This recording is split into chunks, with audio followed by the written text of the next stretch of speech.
instituto donde estaban internados estos chicos, la guardia productiva, de manera imprevista y por voluntad unilateral, de golpe deciden llevarlos de vuelta al instituto y los condenan estos padres como progenitores afines a pasar una cuota alimentaria porque, por lo menos por determinado tiempo, hasta que vuelvan a ser adoptados, porque durante el tiempo que tuvieron la guardia productiva gozaron de un nivel de vida que no tenían en la institución, y una vez devueltos por una decisión brusca unilateral, los devuelven a la institución y entonces para garantizarles que tuvieran el mismo nivel de vida hasta tanto fueran adoptados, porque acá aplica esto tema del término que fije el juez. Pero en realidad no son progenitores afines, o sea, y el basamento de esto es el artículo 676. Son los dos únicos casos. Afectivo. Un vínculo afectivo, pero no es específicamente lo que dice ese. Pero los dos únicos casos, uno de San Martín, el otro no me acuerdo, pero son los dos casos así similares de guardas productivas donde se aplicó el artículo 676. Bueno, lo que mañana voy a hablar de este tema, y con Néstor también, por supuesto, que también está especializado en el tema, de las compensaciones económicas, no voy a ir a esta parte, voy a ir a la, porque esto lo voy a hablar mañana, voy a ir a la parte que atañe a las uniones convivenciales. Y acá sí realmente es el único instituto, a mi criterio, que asimila al matrimonio. La única diferencia es que el 524, fíjense la última parte, que esta compensación económica la limita y dice que el juez no la puede otorgar o convenir las partes por un plazo mayor a la duración de la unión convivencial. En el tema del matrimonio dice por un plazo determinado, pero no habla de un plazo específico. Acá sí, pero en lo demás es exactamente igual. Y en este caso, sí, una vez cesada la unión convivencial, me asimila un instituto, el único, porque después vamos a ver que en vivienda no es para nada, en principio parece igual, pero no es igual a lo que me otorga, o al derecho que me otorga en vivienda en la unión matrimonial. Y acá sí, me dice el 524, cesada la convivencia, el conviviente que sufre un desequilibrio manifiesto que significa un empeoramiento de su situación económica, con causa adecuada en la convivencia y su ruptura, tiene derecho a una compensación. Esta puede consistir en una prestación única o en una renta por un tiempo determinado. Hasta ahí es igual que el 441. Acá lo único es la diferencia, que no puede ser mayor a la duración de la unión convivencial. Puede pagarse con dinero, con el usufructo de determinados bienes o de cualquier otro modo. Esto lo vamos a desarrollar más mañana. El juez puede decretar la procedencia y el monto de la compensación económica en base a diversas circunstancias que enumera este artículo. Y la parte final del artículo, esta nota, 525, dice que si han pasado 6 meses de haberse producido cualquiera de las causas de finalización de la convivencia enumeradas en el artículo 523, cesa esta compensación económica. Caduca esta compensación económica. Yo mañana voy a analizar más lo de caducidad, por qué pone caducidad, por qué prescripción. En materia, no acá, por eso también es una justificación que acá no regiría, en materia de unión matrimonial, ¿por qué justifican tanto los codificadores? Acá no cabe este mismo fundamento, pero en la unión matrimonial, ¿por qué justifican la caducidad en los 6 meses? Lo justifica una sala de la Cámara y lo justifican los codificadores. Por esto que dice el 538, por esto que cuando se pide el divorcio, todas las causas conexas con el divorcio tendrían que estar resueltas en el menor tiempo posible. Entonces, con ese mismo parámetro, los codificadores, si hay creo la sala de Guay, me parece que era, no me acuerdo cuál era la sala, pero dicen que los 6 meses, la caducidad de 6 meses, por lo mismo que dice el 538. Quieren que estén resueltas todas las cuestiones conexas en el menor tiempo posible y no que la compensación económica se pudiera reclamar 3, 5 años después de producido el divorcio. Eso funciona para el divorcio, pero acá vemos que ponen la caducidad económica a los 6 meses y no tengo la fundamentación que me... Pero bueno, Es exiguo el plazo de caducidad, después mañana lo vamos a ver. Lo único, acá hay un tema, y esto lo voy a tratar ahora, de lo demás voy a tratar con compensación económica mañana. Cuando veamos el 441 dice a partir de la sentencia de divorcio, que empiezan a regir estos 6 meses. Acá me habla a partir de la finalización o del cese de la unión convivencial. Entonces, después vamos a ver mañana que se discute si es cuanto a la sentencia de divorcio, es la sentencia en primera instancia o cuando la sentencia quedó firme, inclusive aunque no se haya apelado, o sea que me queda firme la sentencia, o es desde la sentencia de primera instancia. Y ahí tengo una fecha, tome la sentencia de primera instancia o la sentencia de la alzada, cuando quedó firme, si se apeló, tengo una fecha cierta. Acá para mí me permite mayor elasticidad los 6 meses porque va a ser una cuestión probatoria. O sea, fíjense que si van al 523 me enumera una serie de, bueno, comparado con el matrimonio también es otra diferencia. ¿Cómo se disuelve el matrimonio? Solo por el divorcio. Acá me enumera un montón de causales de cese de la unión convivencial, algunas hasta ridículas me parece, porque dice mediante una notificación, un instrumento fehaciente al otro conviviente, o sea, le mando una carta documento diciendo a partir de ahora cesó la unión convivencial. ¿Sabéis lo que es eso? Pero más allá de eso, claro, ahí tendré una fecha cierta también. Sí, me parece ridícula. O sea, que diga eso el 523, ustedes veanlo, por voluntad unilateral de alguno de los convivientes notificada fehacientemente al otro. O sea, me significa que le puedo mandar una carta documento para notificar que cesó la unión convivencial.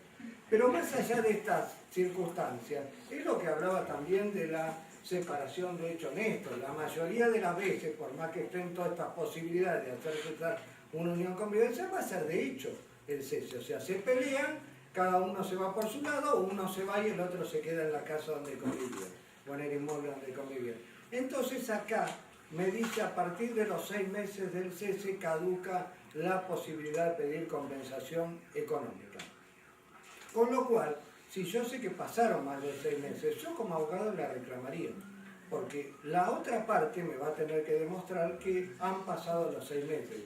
Ya acá no tengo una fecha cierta, salvo que haya algún acontecimiento por el cual ese cese de hecho haya adquirido fecha cierta, pero en la generalidad del caso va a ser una cuestión de prueba entre el que lo alega y el que rechace esa compensación económica porque pasaron más de 6 meses. Acá me parece, con relación al matrimonio, más elástico este plazo de caducidad de 6 meses.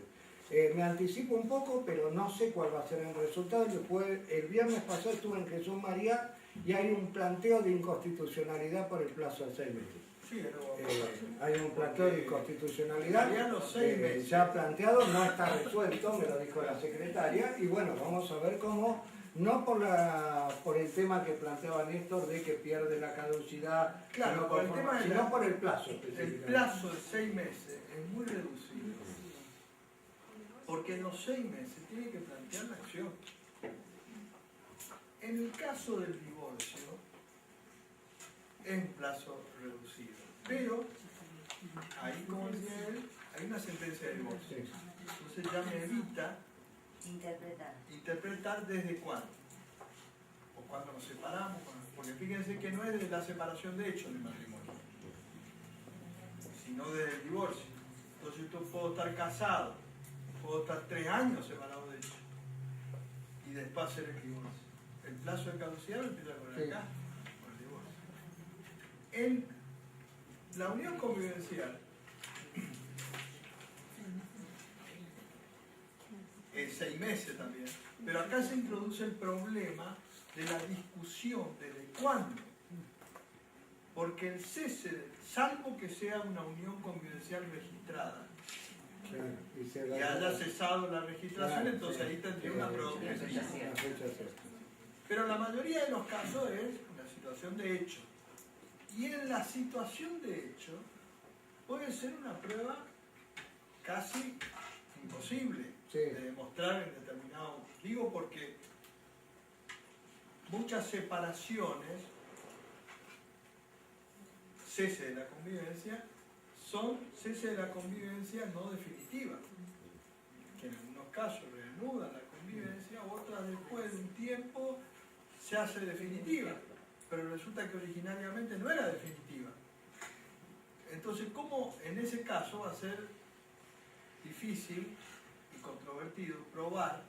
Porque como son 6 meses, muy breve, es muy importante esto. ¿De qué momento? Y ahí puede haber toda una zona. Y acá hay una gran falencia del código, Claro. que vos me la planteaste el otro día, fíjense que es una gran falencia, que uno lo está viendo después de 2 años el código, la verdad. O sea, no hay causales de cese de compensación económica. Entonces esto es grave. Néstor me planteaba un caso, yo le planteaba otro. No hay causales de cese como hay en alimentos. Entonces Néstor me planteaba una situación y yo les puedo plantear otra. Me decía Néstor el otro día, hablando por teléfono, me decía, ¿a vos qué te parece? Cesa la unión convivencial. Después, y se fija una compensación económica de uno de los convivientes respecto al otro. Después estas dos personas se amigan y se casan. ¿Sigue eligiendo esa compensación económica o no? Y yo le planteo otros temas. O sea, se fija una compensación económica con respecto a un conviviente una vez cesada. Esta persona que tiene a su favor la compensación económica inicia una convivencia con otra persona. Sigue eligiendo y más aún se casa con otra persona. Porque casándose en el matrimonio sí ya tiene alimentos. Entonces sigue eligiendo, bueno, esto estamos años luz del tema. Claro, porque hay 5 fallos de compensación económica. En la Argentina sociológicamente, respecto de los concubinatos, de las unidades convencionales, se ha dado un fenómeno y se sigue dando, y se seguirá dando, de que hay muchas personas que conviven durante mucho tiempo y después se casan. O tienen hijos grandes, o ya al final de su vida se casan. ¿No es cierto? O sea, las mismas personas que convivieron y después se casan. Ahí en esa situación, yo conviví durante 30 años con mi conviviente, tuvimos hijos, etc. Y después ya de grande nos casamos. En realidad la compensación económica puede ser que toda la vida que transcurrió ahí fue la compensación económica, y el tema es si me va a correr el plazo, lo cual sería absurdo, porque yo dentro de los 6 meses le tengo que demandar a mi cónyuge por compensación económica. Sería impensable. Entonces yo conviví durante un tiempo, después me casé con esa persona, pero le reclamo la compensación económica. Lo más probable es que nos divorciemos. La realidad es, ahí en general esa persona va a perder el derecho. No, pero no hay causales de cese como si hay en los alimentos posteriores al divorcio. Claro. Acá se olvidaron de poner causales de cese. Sí, en la legislación extranjera hay causales de cese. Acá también habrá que ver por vía jurisprudencial. Sí, pero no digo, se da. estamos años luz porque no se resolvieron 5 fallos publicados solo de compensación económica. Y estamos a 2 años casi del código. ¿Cómo? El tema del plazo de la compensación económica. El plazo es que hay fundamental. muy pocos Los convivientes van a perder prácticamente la compensación. porque se entiende- Porque los convivientes están en un problema que lo que decíamos antes. El cónyuge, además de tener la objetividad del divorcio, tiene que ir a un proceso judicial para el divorcio. Entonces tiene un asesoramiento. Entonces ahí, de alguna manera, le tendrá que decir, o le podrá decir razonablemente el abogado, mira, en esta condición no puede pedir una compensación económica. En la unión convivencial, el cese, además, siempre es de extrajudicialmente. Entonces, vamos a ponerle que objetivamente está el plazo. Cesó, estamos de acuerdo que cesó en tal fecha. Pero ahí en esos 6 meses, en general,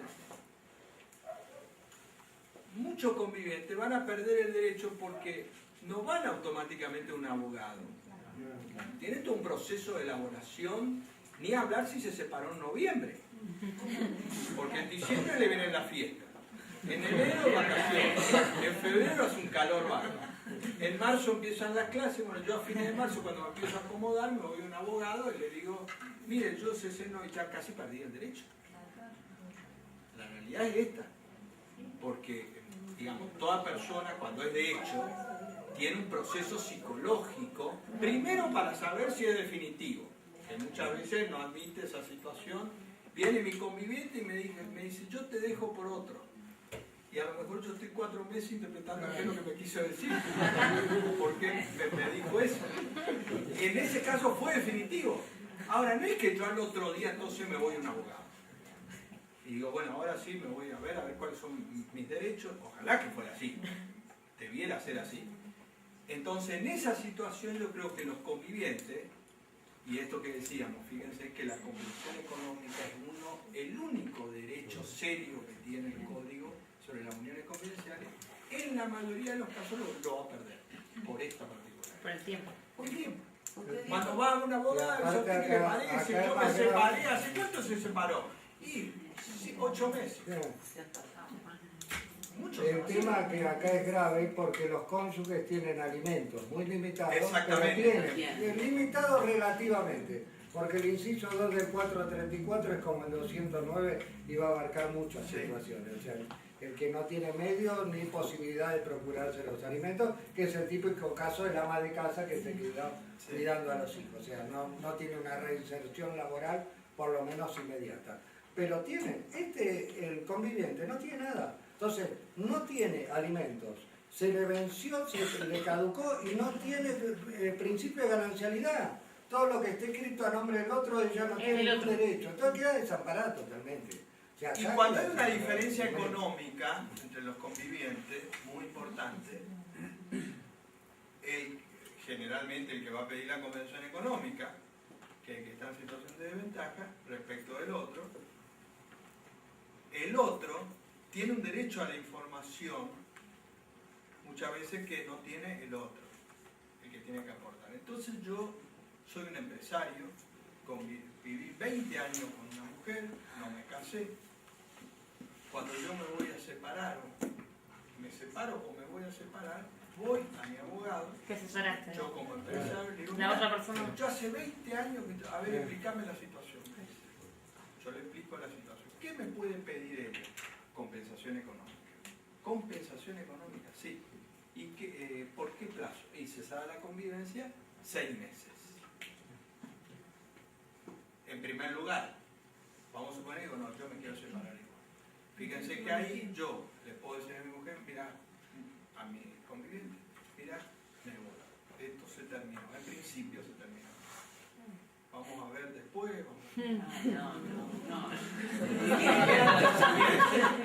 cesó la convivencia, real. Yo después pruebo que cesó porque me fui a otro lado, ella se fue a otro lado. Y le digo, pero la verdad que injusto que vos te quedes en la calle. Te voy a pasar alimentos. Y le paso unos pesos. Durante 6 meses. Y a los 6 meses le corto los alimentos. Y la dejé en la calle. Ahí está. ¿Cuánto dice que pagaba de honorario? ¿Cuánto dijo? Usted dijo que en el... Por eso el plazo es importante, porque yo por 6 meses puedo manejar 2 cosas. Una, voy a volver. Me fui, pero voy a volver. Es que la situación es que me fui yo y manejo yo la situación. Yo durante 6 meses manejo eso y bueno, 6 meses. No, esto es definitivo. Que vaya ella a probar que yo le llamaba por teléfono y decía que voy a volver. Sin pensar, ahí ya me caducó. O en el hecho, que decía, de pasar de alimento voluntariamente. Porque está en esas condiciones, situación donde ejerció la tarea del hogar, no tiene nada, entonces yo le paso alimento. Y ella probando eso que usted le pasó alimentos, ¿no hay una forma de argumentar o de justificar que... No, el código está armado así. El código está armado así. Por eso, No se aflija, buscar doctor. situaciones La pobre me la toca a mí, no te aflijas. A vos te va a tocar el empresario. se van a dar. Sí, se van a dar. Podría ser también que interpreten que hay un convenio tácito de compensación No, por eso esta económica. jueza Con los decía, alimentos. por eso esta jueza ¿Por de qué? Lomas de Zamora, que son esta jueza como otros que conozco, son jueces comprometidos siempre con la parte más débil, con los niños. O con, decía, yo voy a interpretar asistencia en general, Claro. que hay alimentos, y el código no dice Pero esa asistencia. jueza, Bueno, esta fue, sí. Otros no. Se No, supondría no. que todos Por los eso digo, esto está en familias discusión. El que se ciña a la ley no hay nada. Claro, El que se ciña a la ley no hay exactamente, nada. sí. Será muy injusto, pero el código no me autoriza a aplicarle nada. No. Por eso del plazo de 6 meses es, yo creo que habría que empezar a hablar un año. Mínimo. Una pregunta, usted ¿Por dijo qué? que había en el derecho comparado Los causales. tiempos además, sacando el divorcio, sobre todo en la unión convivencial. ¿Qué pasa en el divorcio? En el divorcio, los tiempos además son también tiempos psicológicos. Es decir, tiene que procesar la información la pareja o individualmente, porque hay algunos casos de separación donde las partes no admiten. Las Hay dos casos partes no que- están de acuerdo. Hay separados. casos que aún teniendo la sentencia de divorcio creen que...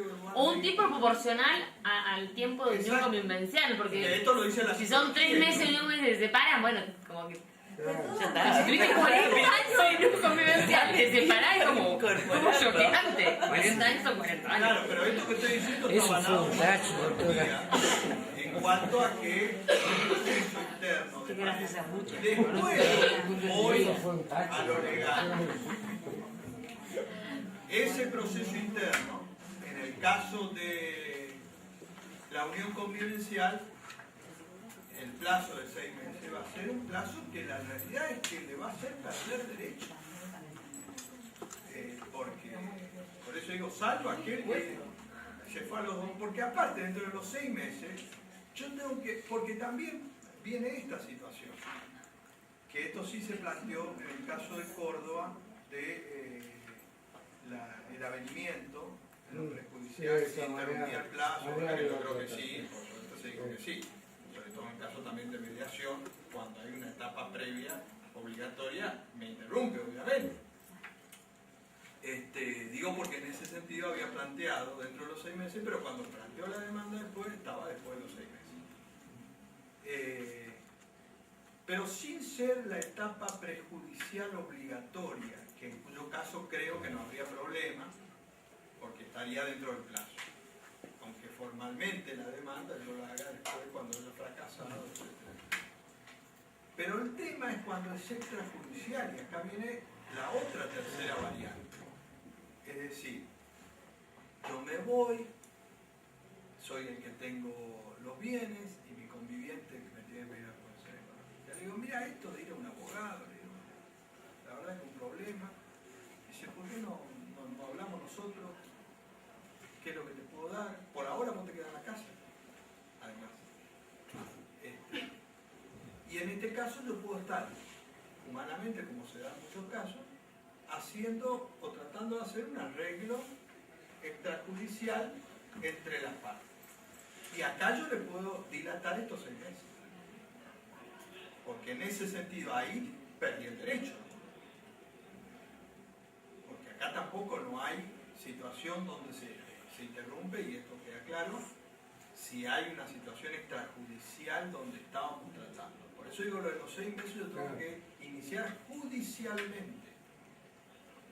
Y eso implica también poner en marcha todo este mecanismo judicial que decíamos, de una demanda, una presentación, de yo tengo que ir a un abogado, el abogado tiene que hacer una demanda, tiene que fundamentar, que no lo hace en 2 horas, en 3 horas, o sea, hay todo un tiempo que razonablemente, si uno piensa todo esto, va a ver que los plazos, va a haber muchas personas que en realidad lo van a perder. ¿Es prorrogable por voluntad de las partes? No. Ahora yo he visto acá que me han visto que de las dos partes... No, porque las partes lo que pueden hacer después es acordar un momento de- y hablar por autonomía de la voluntad. Un pacto de... Claro, pero no por el controvertido. Ah, no por No. convertido, no. Pero por ambas partes sí. Sí, voluntariamente le quiere dar, no hay problema. Claro, Entraría por lo contractual. por lo contractual. Es lo que hay que tratar de lograr. Que tiene que ver con esto. Claro. Con este tema voy a tratar ahora los pactos. O sea, por los pactos de convivencia, que están regulados a partir del artículo 514, y que habla de 3 aspectos nada más, pero dice entre otras cuestiones. O sea que esta enumeración no es taxativa, es enunciativa. Y una forma de, más allá de otras cuestiones, de regular pero de regular los alimentos durante la convivencia o después de la convivencia, sí es por los pactos de convivencia. Por los pactos de convivencia, sí, inclusive yo por los pactos de convivencia podría decir, te paso compensación económica y te paso alimentos, o sea, después del cese. O sea, estos pactos de convivencia acá también lo traen como una novedad. Y no hay ninguna novedad, son los contratos que podían hacer antes los concubinos, o sea, siempre, y Néstor lo va a tratar mañana cuando trate el régimen patrimonial. Lo que siguen teniendo los concubinos, los convivientes ahora con relación a los cónyuges, es una gran libertad contractual que no la tenían ni la tienen ahora tampoco los cónyuges. O sea, esto sí es algo a beneficio o a favor de los convivientes, o sea, pero digo esto de los pactos, ahora hay pactos de convivencia, esto era lo mismo que antes con los contratos, o sea, ¿no? Para cualquier tema, para el tema patrimonial, después vamos a ver que el tema patrimonial sí se puede revertir el tema de la no ganancialidad, revertirlo por un pacto de convivencia. Ahora vamos a decir qué problema trae, o para mí no es la solución que trae el código para revertir el tema de no ganancialidad. Pero se pueden hacer un montón de pactos, más allá de estos temas que enumera de forma enunciativa y no taxativa, entre uno de ellos los de alimentos. Y se puede, como dije, convenir alimentos y convenir compensaciones económicas. Tiene algunas limitaciones estos pactos de convivencia, no pueden ser contrarios a los de, bueno, el 515, después hay también otras limitaciones, no pueden ser contrarios al deber de contribución al deber de asistencia, al deber de contribución a las tareas, a las cargas del hogar familiar, a la responsabilidad frente a terceros. ¿Cuáles son las formalidades? Bueno, en el anteproyecto era por escritura pública. Ahora se suprimió y en el proyecto es solo la forma escrita, requiere y no que sea, no tiene que tener la formalidad de la escritura pública, sino que estén por escrito.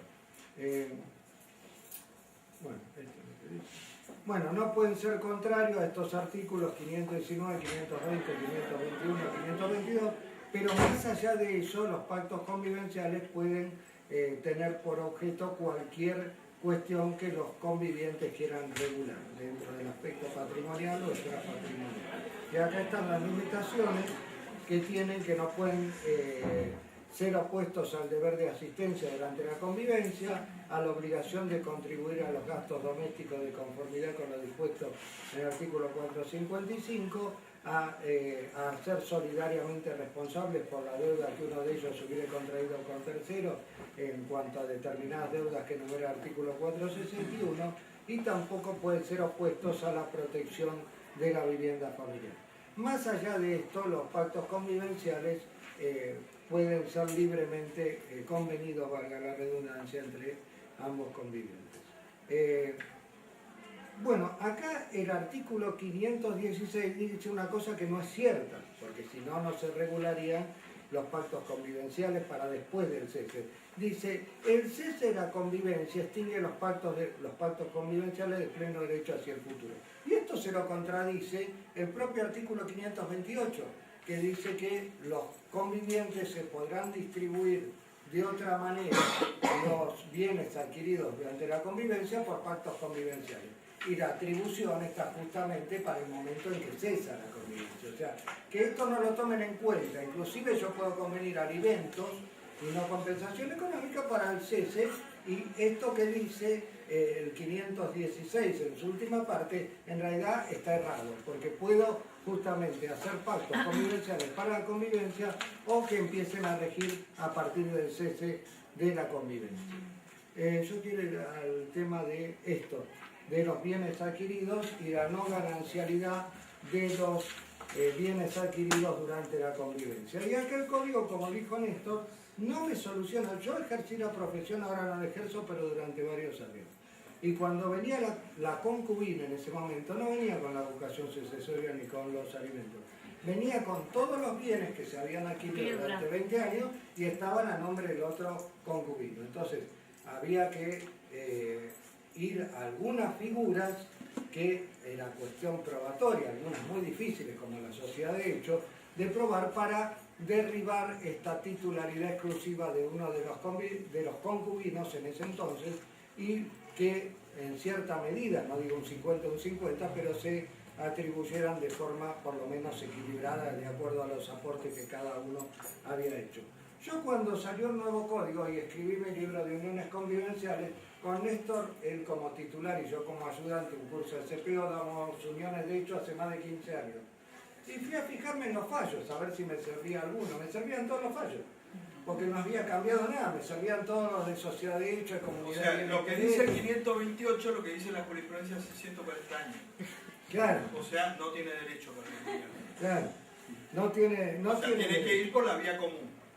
Claro, de Como esta una sociedad figura. de hecho, comunidad de bien interés, enriquecimiento sin causa, etcétera, etcétera. Y algunas nos nombra específicamente el 528 y dice, bueno, puede plantear la interposición de personas sobre enriquecimiento sin causa o otras figuras. Ahora, eso es similares. importante porque entre convivientes, uno de los aspectos más judicializados, cesada la convivencia, es respecto de los bienes. Pretendiendo uno tener derecho sobre alguna parte de los bienes adquiridos durante la vida. Cuantitativamente son los aspectos más judicializados entre exconvivientes respecto de los bienes. En ese sentido, la jurisprudencia dice no tiene ningún derecho en razón de la convivencia, por prolongada que fuere, etcétera, etcétera, sin perjuicio de poder probar por los principios comunes toda esta figura. Así como hay una gran cantidad, y sigue, judicializado, el resultado es excepcional cuando se hace lugar por los principios generales, que es un dato también no menor, porque si uno dice, bueno, los convivientes no tienen efectos propios, pero me obliga a mí ir a la justicia por los efectos comunes y me lo reconoce, bueno, en todo caso sería una molestia de hacer una causa judicial. Pero a esto se suma que van por los principios comunes generales y más del 95% se rechazan. Es decir, esto es aplicable también ahora. Entonces yo no solamente no tengo derecho sobre esos bienes, sino que además me metí en un juicio, perdí tiempo y plata. Con lo cual estoy en la peor situación. Y esto profesionalmente es importante porque si a mí viene un cliente y me dice, tanto en el viejo como en el nuevo igual, dice, mira, nosotros hace 20 años vivimos 20 años en convivencia y resulta que compramos 3 departamentos. Pero los 3 departamentos están a nombre de mi conviviente. Y en realidad yo puedo probar que trabajé durante esos 20 años o las mejoras que pude hacer. Pero no, nos compramos el departamento durante esos 30 años con plata de ambos, el trabajo, digamos. Esa es la situación de hecho común, pero está bajo la titularidad de uno solo, del otro, en este caso. Tanto en el viejo código como en el nuevo, si viene un cliente y le digo, ¿qué prueba tiene usted? Y no, que convivía. Porque en realidad la realidad demuestra que los convivientes no se documentan. Es decir, por la relación de afecto que hay, no hay normalmente documentos que aparecen que yo fui a comprar, ni hablar de, estoy hablando de inmuebles, donde por ahí aparece algo cuando uno pone plata que le da un padre, una madre, y entonces como el acto de la escritura formal, entonces se deja ahí aceptado en el mejor de los casos. Pero tratándose de muebles, no hay documentación ni nada. Uno va a comprar una heladera y no es que le digo, vos pusiste 4.000 pesos, firmame acá que necesito 4.000. Yo puse tanto, voy a firmar y voy a guardar para cuando nos separemos. Que es lo que debiera hacer. Miren el absurdo de la ley. Lo que pasa es que esto dicho con P estaba bien. Ahora dicho acá ya tiene otra connotación, digamos, contrastado con la realidad que pareciera en este sentido en el concepto de familia que estábamos hablando. Pero la realidad es esa. Entonces, no, yo no tengo ningún papel. O las mejoras que usted. En realidad es de mi conviviente el departamento. Pero ahorita que yo trabajo y nosotros hicimos 3 baños y los 3 baños los pagué yo. Entonces yo le digo, ¿usted tiene el recibo del albañil? No tengo. Ah, no, entonces eso es del propietario. Pero yo vivo hace 30 años ahí. No, pero se presume del propietario. Entonces yo, conviviente, tengo que alegar y probar que la mejora la hice con mi plata. Como no puedo probar en general, porque una situación de hecho, yo conviví con él, pagué, sin recibo, digamos, no me documenté, la realidad es que la mayoría de los casos queda totalmente desvirtuada esta pretensión. Entonces, frente a eso, viene un cliente y me dice, ¿qué posibilidades tengo? Le digo, no pierda tiempo. Usted ya perdió los 3 departamentos. No pierda más tiempo. Y plata. Plata. Muy bien. Pero esto es justo. Sí, justo. Pero la verdad, así como me está diciendo, esa persona se va a otro lugar. Y le dice, doctor, yo no. Entonces dice, no, a usted le corresponde el 50%. Entonces, ¿qué dice el cliente? Este es el que sabe. Porque el otro.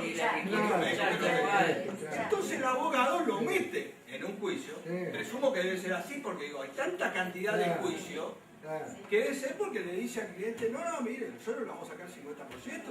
Porque... Y el problema es que después, 3 años, 4 años que litigó, perdió plata, le dice, usted me ha dicho que le sacar el 50%, y le digo, pero este es juzgado, es un desastre. Se terminó el cuento. Esa es la realidad sociológica. Pero ahora yo me pregunto, así como a nosotros se nos hace el reconocimiento... Y ahora le dice, pero doctor, si yo soy familia. Sí, usted es familia. Ya sé que lo vamos a explicar, pero por ejemplo, en el matrimonio se le reconoce a la mujer que su actividad en la casa, ¿sí?, tiene un valor pecuniario.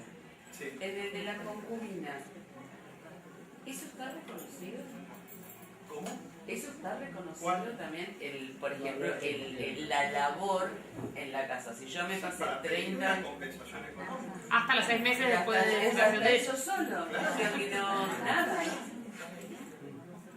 muy justo. Claro, pero el problema es que la gente tiene que saber que este es el derecho. Claro, que no se modificó para nada.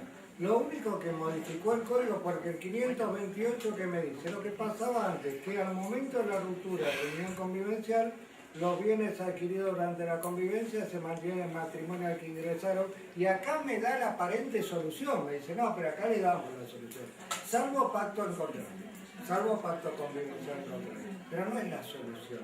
¿Por qué? Porque cuando está consolidada esa situación, no puede decirle, bueno, mire, llame a su conviviente que tiene registrado todos los bienes y venga que vamos a firmar un pacto en contrario donde por mitades vamos. No, o sea, es una solución preventiva.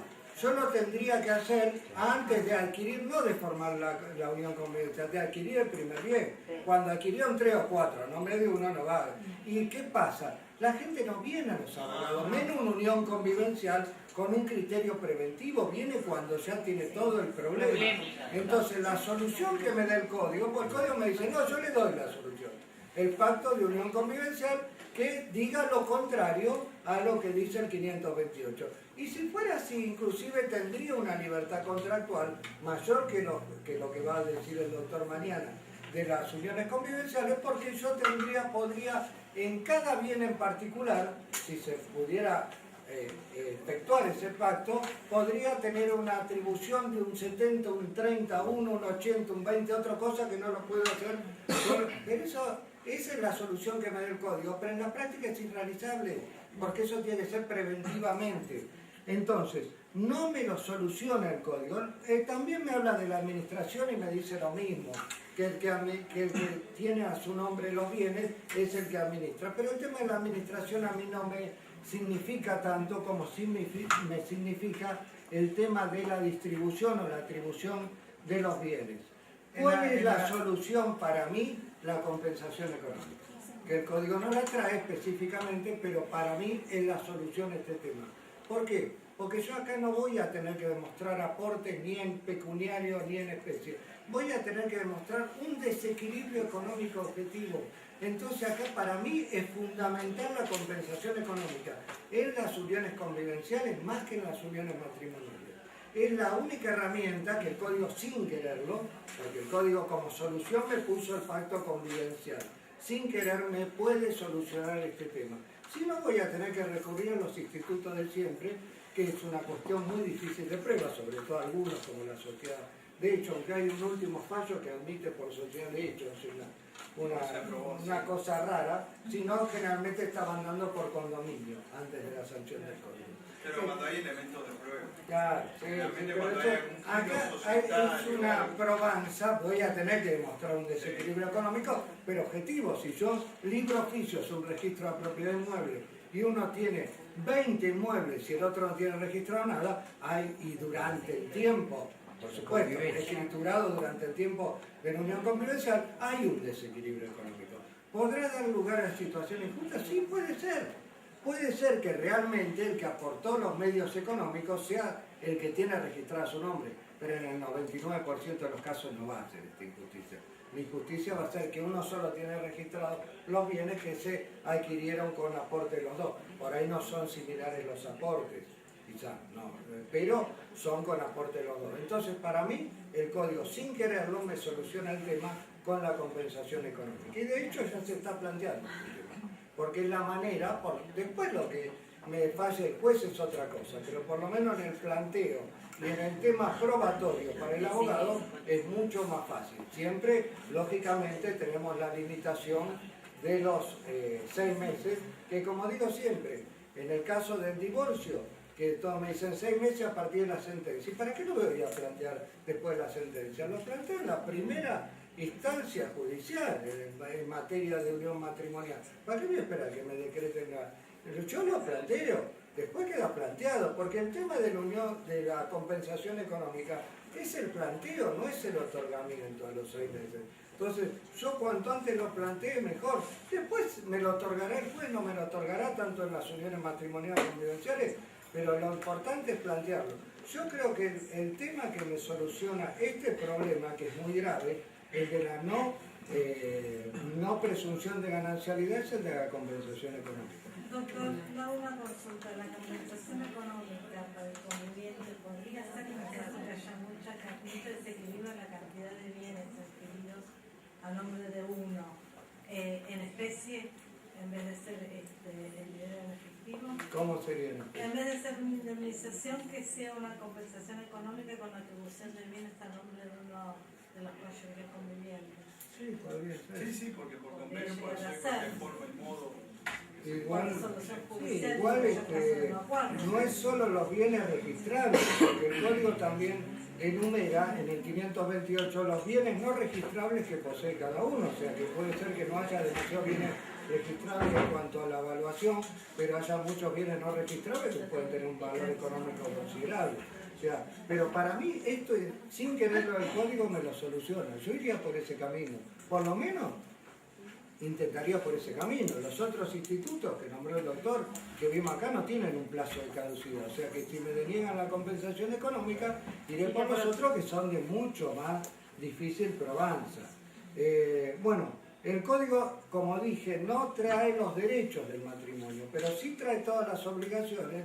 Y fíjense que cuando trae las obligaciones y las responsabilidades, no me las enumera o no me las detalla en el capítulo correspondiente a uniones convivenciales, me remite a las uniones matrimoniales, o sea que directamente me las equipara con el matrimonio.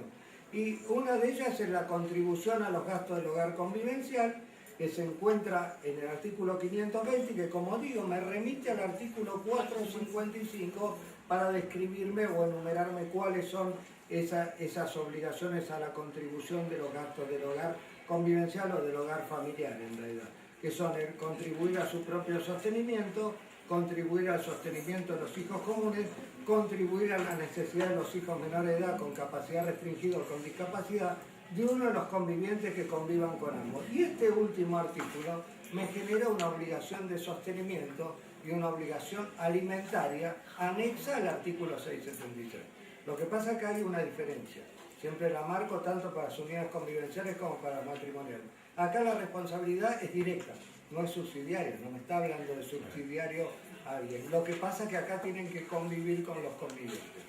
O sea, si este hijo mayor discapacitado, menor de edad, vive no dentro del hogar familiar, no rige esta obligación alimentaria. Pero es otra obligación alimentaria que por un lado es directa y no es subsidiaria porque no me la marca con un término subsidiario a que la pague alguien en primer término. O sea que en realidad en relación a el pasivo, las deudas frente a terceros, es lo mismo ser cónyuge que conviviente.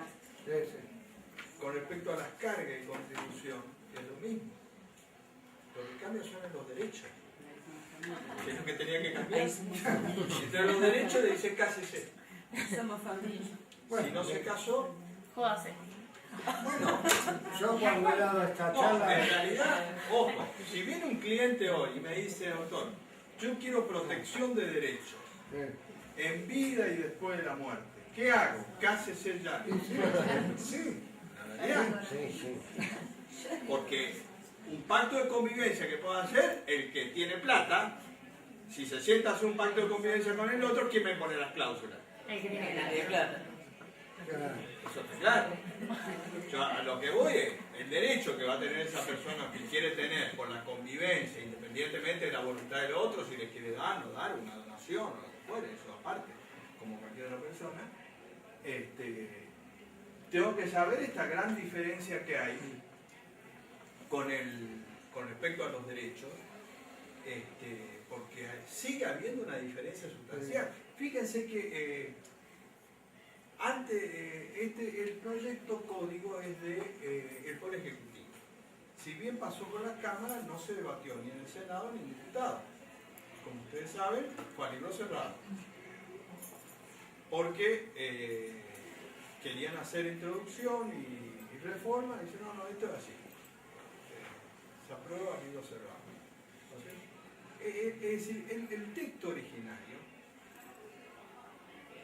el único que hizo modificaciones fue el Papa.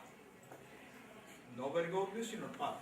Cuando era Bergoglio no hizo ninguna modificación, era el Papa, hizo una modificación. Entre otras cosas, sacar la maternidad subrogada, que era uno de los grandes avances, y otras cosas, establecer el derecho, el deber moral de fidelidad en el matrimonio, del 431, entre otras cosas. Y llamativamente, ustedes me dicen, bueno, el Papa, ¿de qué cambió de uniones convivenciales? Nada. Es decir, yo si fuera la Iglesia, esto es extraordinario. Porque es una forma elegante de decirle a la gente, en lugar de decirte, si no te casas hasta fuera del sistema, le dice, si no te casas es el ejercicio de la autonomía de la voluntad, como en una unión convivencial. No me voy a pedir derecho. Porque en realidad es un discurso jurídico falso que está en el ambiente jurídico de la autonomía de la voluntad. La autonomía de la voluntad es bueno, pero ¿a dónde aplico la autonomía de la voluntad? El error muy instalado en este tema es si yo en el ejercicio de la autonomía de la voluntad no me casé, es porque no quiero asumir derechos. Y eso es falso. Porque si las partes no se casaron, lo único que no quisieron es casarse. No tener protección de derechos. Si yo no me casé, lo único que puedo deducir es que no quiero casarme.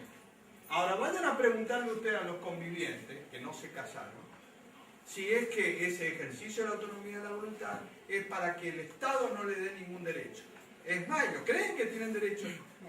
Lo que ellos no quisieron es casarse. Lo que yo tengo que establecer es una forma de familia alternativa válida. Porque uno puede decir, bueno, sí, pero el concubinato siempre fue válido. Porque a nadie se le metía preso por estar en concubinato. Nunca estuvo prohibido el concubinato. O sea, yo siempre tuve la libertad de vivir en concubinato. Claro, ahora también tengo la opción. Pero la opción, yo digo, yo opto en ejercicio de la autonomía de la voluntad, unión convivencial, en lugar de matrimonio. Mostrame los derechos, y casi nulo, y no es una opción. Porque como que me está diciendo indirectamente, casate o quédate fuera del sistema. Que es una fórmula más elegante de lo que se decía hace 40 años. Es decir, lo que hay que superar acá, que parece que los tratados internacionales han superado, es que el Estado debe proteger a otras formas de familia distintas al matrimonio. eso significa que le tienen que dar efecto jurídico. No decir en ejercicio de la autonomía de la voluntad, porque fíjense que todo gira en torno al matrimonio. Sigue siendo para nosotros el matrimonio. Yo creo que si el Código Civil argentino va al psicólogo con el matrimonio, es algo, porque es tan fuerte, lo del matrimonio. Claro, porque la autonomía de la voluntad es matrimonio o nada o casi nada. No, hay que sacar del eje matrimonio, porque justamente hay otra forma de familia. Digo, detrás del matrimonio hay vida. Un montón de variantes. Bueno, entonces lo que tenemos que saber es el eje. Si es que queremos reconocer a otras formas de familia distintas al matrimonio. Esto de la autonomía de la voluntad, a mí me da la sensación que es un argumento jurídico para legitimar o revalorizar el matrimonio. Porque si yo estoy asesorado, como decíamos recién, y vemos las normas jurídicas, tenemos que concluir a esa persona para que tenga protección de derechos que se case. Entonces no es una alternativa. La alternativa es que pueda no casarse. Y tener derechos. Obviamente, que va a ser distinto al matrimonio, indudable, porque si es igual que el matrimonio, hasta sería inconstitucional, porque si no sería o me caso yo o me casa el Estado. Eso está claro. Pero el tema es de qué derecho estamos hablando. ¿El derecho a la vivienda? El derecho a la vivienda es un derecho constitucional, de derecho humano y de familia, no es un derecho del matrimonio. Entonces, si yo tengo que tener, incluso ahora como tengo, protección de la vivienda, una gran diferencia entre el matrimonio y la vivienda, una gran diferencia entre el matrimonio y la unión convivencial, que no sabe la gente o que cree que es más o menos lo mismo, hasta que se dé cuenta. El problema cuando se dio cuenta ya es irreversible, el perjuicio ya es irreversible. Sí, porque la vivienda aparentemente sería otro, aparte de las compensaciones económicas, que lo que siempre se dijo que era muy similar a la vivienda. ¿No? Bueno, de hecho, fíjense que hay algo falso. Fíjense, por eso digo, esto es muy importante. No, muchas cosas. No. Pero estamos resaltando cosas que están en el sentido común como tomadas válidas. Fíjense que en vivienda familiar es muy interesante, porque tanto en el matrimonio como en la unión convivencial, cuando habla de la vivienda, tanto durante la convivencia, cesada la convivencia en vida y cesada por muerte el derecho oral de habitación, en el matrimonio, en la unión convivencial, la palabra que utiliza es vivienda familiar. Y es mentira. Porque si fuera vivienda familiar, pregunto, ¿el matrimonio es familia? Sí. ¿La unión convivencial es familia? Sí. Entonces, ¿debe haber alguna diferencia en la vivienda familiar entre un modelo de familia matrimonial y otro unión convivencial? Si es que la vivienda familiar es un derecho constitucional partiendo del 14 bis, no, pareciera que no. Sin embargo, hay una gran diferencia, porque volvemos del derecho constitucional a la vivienda familiar, del 14 bis, me tengo que ir al 49 y al 54, cuando ni siquiera hablar de los tratados internacionales ahora del 94. Me voy al 14 bis de la Constitución Nacional. Cuando habla de la vivienda familiar, la Corte en el año 57, cuando se discutió si la vivienda familiar, vuelvo a repetir, en el año 57, si uno hablaba de concubinato, era una cosa que no había ni posibilidad social de aceptarlo. La Corte en el año 57, hasta hoy, en distintas composiciones, dice que cuando la Constitución Nacional, en el 14 bis, habla de la protección integral de la familia en punto a la vivienda, no hace distinción entre una familia legítima, digo la terminología que usó en el 57, de una familia ilegítima. Es decir, estaba hablando de derechos que se planteaban respecto a los concubinos, diciendo que la vivienda familiar, miren que no había ninguna norma de concubinato, ni protección, y el matrimonio además era indisoluble. En este caso, digo, lo que era o representaba el matrimonio en este caso, La Corte en el año 57 dijo que la vivienda familiar, la Constitución, el 14 bis, no hacía distinción entre la familia legítima y la familia ilegítima. Es decir, tenían el mismo derecho en punto a la vivienda familiar porque era un derecho constitucional. Ojalá que un juez diga hoy esto, porque el código discrimina.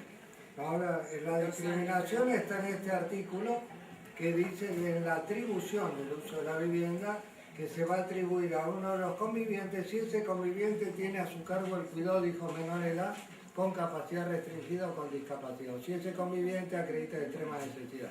Pero después dice que solo lo será por el plazo máximo de 2 años. O sea, ¿qué supone el código? O sea, está peor que un inquilino. Que esos menores van a ser al cabo de 2 años. Yo me voy a la ley de mayores locaciones urbanas. Claro. El inquilino tiene 2 años. El conviviente, familia, tiene máximo, no vaya a ser que le den el mínimo. Máximo 2 años. Entonces, a ver si se entiende. Yo viví desde los 22 años en convivencia con una persona. A los 75 años, a los 80 años, cesó la convivencia. Vivimos toda una vida con una persona en convivencia, somos familia. Yo soy un discapacitado y mi conviviente tiene 5 departamentos. Yo en las condiciones de la norma, hoy tengo como ex conviviente el derecho a la vivienda como máximo 2 años. Miren de los derechos humanos, no lo dejemos de lado de familia. Ahora, una de las cuestiones por las que se la pueden otorgar es porque tiene hijos menores. Entonces el código supone que al cabo de 2 años van a ser mayores de edad. No, pero vamos a... No, pero 2 años, perdón. ¿Cuál es la diferencia con el matrimonio? En el matrimonio, cuando habla de la atribución de la vivienda por divorcio, como era el viejo, también era inocente respecto al culpable, ahora es cualquiera de los cónyuges, fíjense que en el matrimonio, el detalle, respecto a la atribución de la vivienda familiar, dice que el juez fijará un plazo y no establece más. O sea, el juez va a fijar. Entonces, fíjense que si yo estoy casado, el juez me puede fijar un plazo de 5 años. O hasta que los hijos sean mayores de edad. Y si yo estoy en unión convivencial, el máximo de 2 años. La pregunta es, ¿a los dos los llama vivienda familiar? ¿Son iguales? No. La otra, la condición de admisibilidad. En el matrimonio, dice, en el divorcio, pues son vida, atribución de la vivienda, dice cuando hay un desequilibrio entre ambos, entre cónyuges, yo puedo pedir la atribución de la vivienda post divorcio, ¿no? Cuando hay un desequilibrio entre los cónyuges, lo somete a esa condición. Cuando habla de los convivientes, en lugar de decir eso, ¿saben lo que dice? Que puede pedir la vivienda si no tiene una vivienda habitable y no tiene medios para procurárselo por sí mismo. Y acá incluye alquiler. Detalle importante. Es decir, que si yo tengo para ir a alquilar una vivienda, no tengo el derecho a la vivienda familiar. Miren la diferencia. Si uno no ve esta diferencia, dice, parece igual. Porque el nombre es igual. Ahora, el contenido es la diferencia. Y en estas condiciones, yo no tengo vivienda. No tengo medios para procurarme una vivienda. No ya para comprar, ni siquiera para alquilar. Dice, bueno, estoy en condición de necesidad, fíjense que ya me bajó una situación extrema de conviviente, que no me baja a los cónyuges, porque los cónyuges yo puedo tener 5 departamentos y puedo tener el derecho a la vivienda, tanto antes como ahora, fíjense la diferencia. Y en este caso el cónyuge me dice, ya de última, la unión convivencial, le vamos a dar esto y se lo vamos a dar por 2 años o más. Ese es el derecho de la vivienda. Para eso soy inquilino. Digamos, no. Ahora, ese es el derecho. A esto le llamamos atribución de la vivienda a la Y convivencia. la otra Sí. diferenciación es Yo lo que no había entendido al principio era la atribución del hogar conyugal, Sí. hablando del matrimonio. El trámite se hace al momento de la petición del divorcio, que sea unilateral en la parte del convenio regulador, o es un trámite autónomo. Autónomo. Puede pedirlo en el momento del divorcio, antes, pero ¿O no? después. No hay un plazo acá. No hay una caducidad. No. No, en la compensación económica hay que hacer. En la Ah, atribución de la vivienda no. no. Ahora, en la atribución de la vivienda, por eso digo, matrimonial, Y acá está la otra diferencia. es muy La del distinta. cónyuge supérstite. Sí. La del conviviente supérstite. Y el conviviente supérstite al momento Y de la acá muerte. sí, acá sí interesa que no haya vocación sucesoria. Claro. Y acá que supone que al cabo de 2 años se saca un crédito hipotecario y Se compra una casa. Claro. Y Es puedes lo Ahora, poner-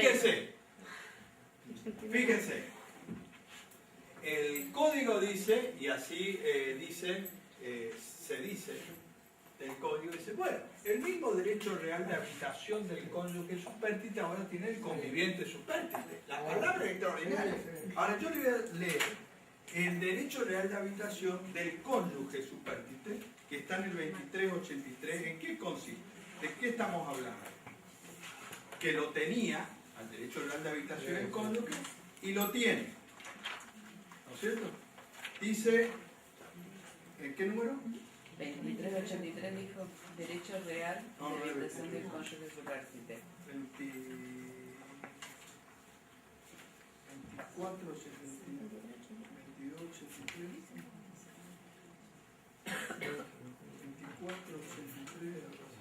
22, 2383. 23, Derecho real de habitación del cónyuge Sí, está. 2383, en la parte de sucesiones está el derecho real de habitación del cónyuge supérstite. Fíjense qué consiste, que ya lo tenía y lo tiene. Dice, el cónyuge supérstite tiene derecho real de habitación vitalicio y gratuito de pleno derecho. De pleno derecho quiere decir que mejoró, el cónyuge de hoy mejoró respecto al cónyuge de ayer. Del viejo código, porque antes el derecho real de habitación del cónyuge lo tenía que pedir en la sucesión.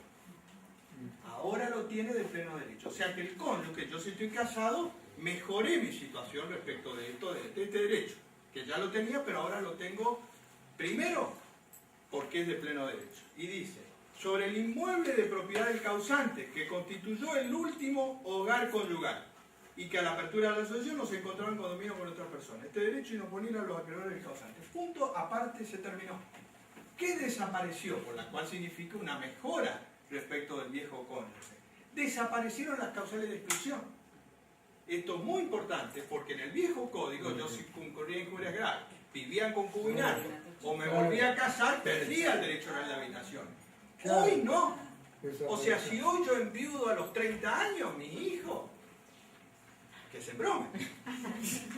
Porque digamos, yo